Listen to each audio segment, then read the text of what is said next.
Everyone, এই ভিডিওতে যেহেতু এসেছেন তার মানে পাইথনের ব্যাপারে আপনারা অলরেডি অনেক কিছু জানেন।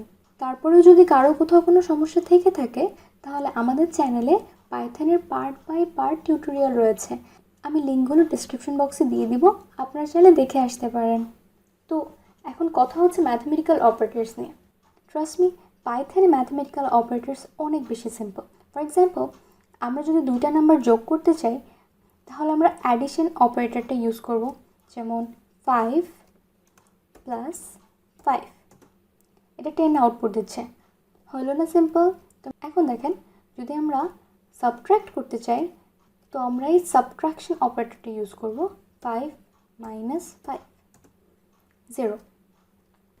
এখন যদি আমরা 5 × 5 মাল্টিপ্লাই করতে চাই তাহলে 5, তারপরে অ্যাস্ট্রিক সাইনটা আছে না, এই অ্যাস্ট্রিক সাইনটা দিয়ে আবার 5 লিখব।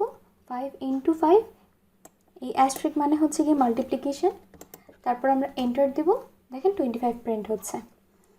এখন যদি আমরা ডিভাইড করতে চাই তাহলে 5 / 5 1.0।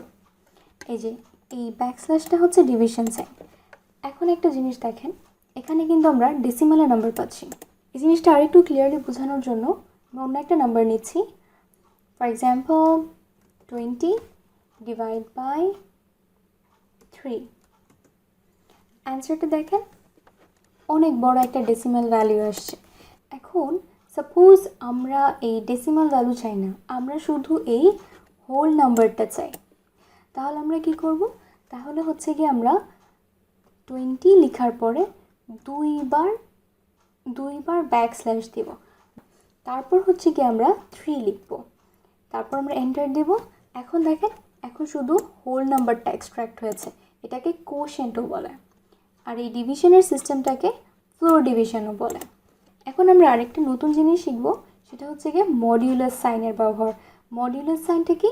সেটা দিয়ে হচ্ছে আমরা রিমাইন্ডার বা ভাগশেষটা বের করি। ফর এক্সাম্পল, আমরা আমাদের আগের এক্সাম্পলেই যাই। আমরা যদি 5 / 5 এর ভাগশেষটা বের করতে চাই তাহলে হচ্ছে আমরা 5 লিখে তারপর মডিউলাস সাইন দিব, দিয়ে আবার 5 লিখব, এন্টার দেব। দেখেন 5 / 5, এটার ভাগশেষটা অবশ্যই 0, সেটার জন্য আমাদের এখানে আউটপুটটাও দেখাচ্ছে 0। আমরা যদি আরেকটা এক্সাম্পল দেখি, সাপোজ 10 মডিউলাস 2, দেখেন এটারও আউটপুট 0 আসছে। কারণ হচ্ছে গিয়ে 10 / 2 এর ভাগশেষটা 0, তাই আমাদের এখানে আউটপুটটাও দেখাচ্ছে 0। আচ্ছা, আমরা যদি কোনো একটা নাম্বারের পাওয়ার বের করতে চাই তাহলে আমরা কি করব? তাহলে হচ্ছে আমরা ওই নাম্বারটা লিখব।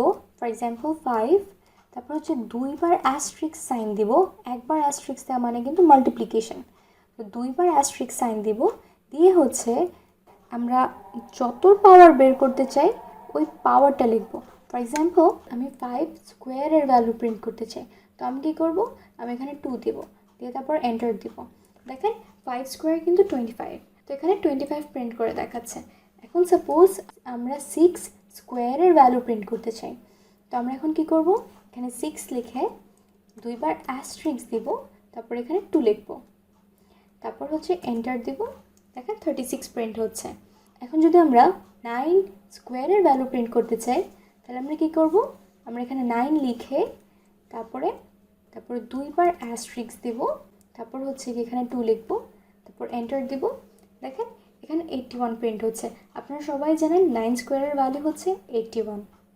আশা করছি এই পর্যন্ত বুঝতে কারো কোনো সমস্যা হয়নি। যদি হয়ে থাকে আমাকে কমেন্ট বক্সে অবশ্যই জানাবেন। আমি সবসময় চেষ্টা করি সবাইকে অনেক দ্রুত রেসপন্ড করার।